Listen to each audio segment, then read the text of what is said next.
Hey crew, hope you're doing great. I thought it might be a good week for a video. I was on a call with Jenny this evening, and the topic came up not only on this call but also with our webinar with Diana Lynn this week around animals that we want to share certain messages with or connect with at a distance. So when our horses are away from us, I just spent 2 weeks away from Diva, and how we check in and keep connected and stay present to them during those times so that the stress levels stay low, and we're also connected in if something does come up, and we're able to stay present to their needs. So a few ways that I work with this. One big thing is using the applied kinesiology that we have worked with over the course time.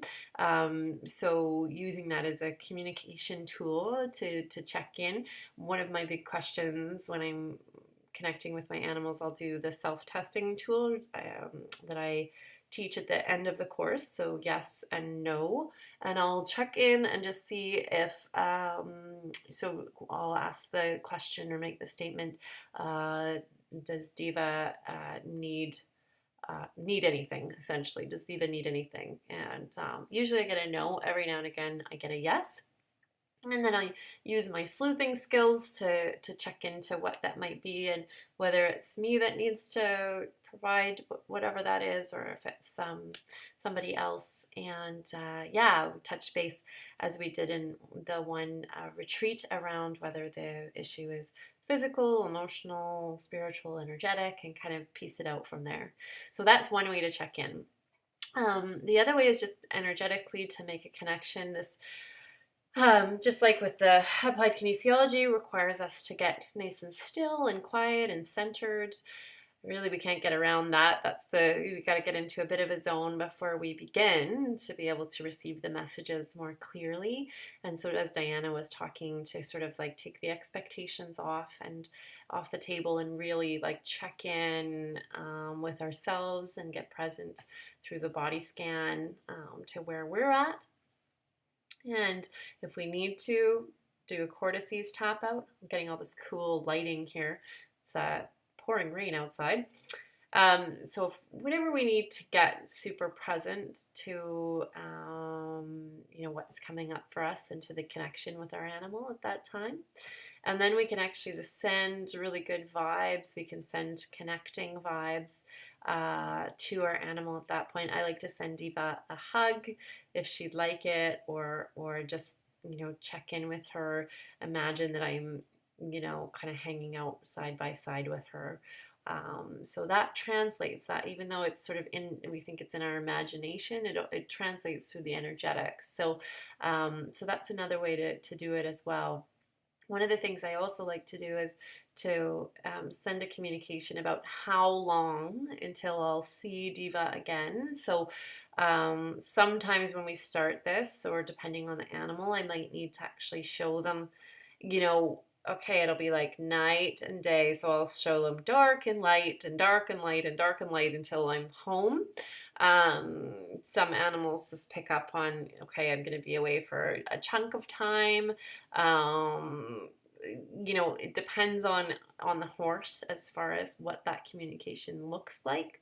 Or if they're away for a really long time, and doing dark light, dark light, dark light is like totally impossible.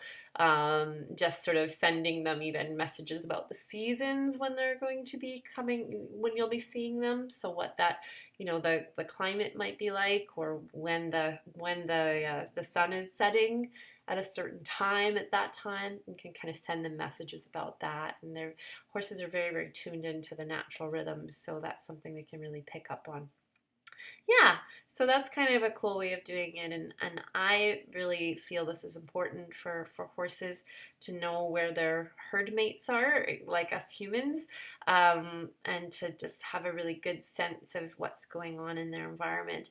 And even when I'm making changes, like say I'm moving Diva, or we're going on a trip, or something else is going on, I'm going to be sharing as much as possible, all the information around that experience with her prior to that, so it's not a big surprise. So sending information about what we're going to be up to, where we're going, who we're going with, what that looks like. And you can do that just sort of projecting from your mind and just sending even pictures to your horse, and that's really, really honoring their process as well, because they have lots of feelings and things that are going on, and it's not, we know that it's not a lot of fun when something is sprung on us as a surprise. So our horses are the same way, and I think it's really, really crucial to honor that nature, and their role in our lives, and them as a part of our family, that we would share this information with them. Yeah, so there we go. I hope that helps. If you have any questions, you know where to find me. Send me an email, message me, whatever. And yeah, I hope you're having an awesome week, and I'm wishing you a fabulous weekend. And for those that are in Canada, have a great Thanksgiving. All right, y'all. I'll see you soon. Bye.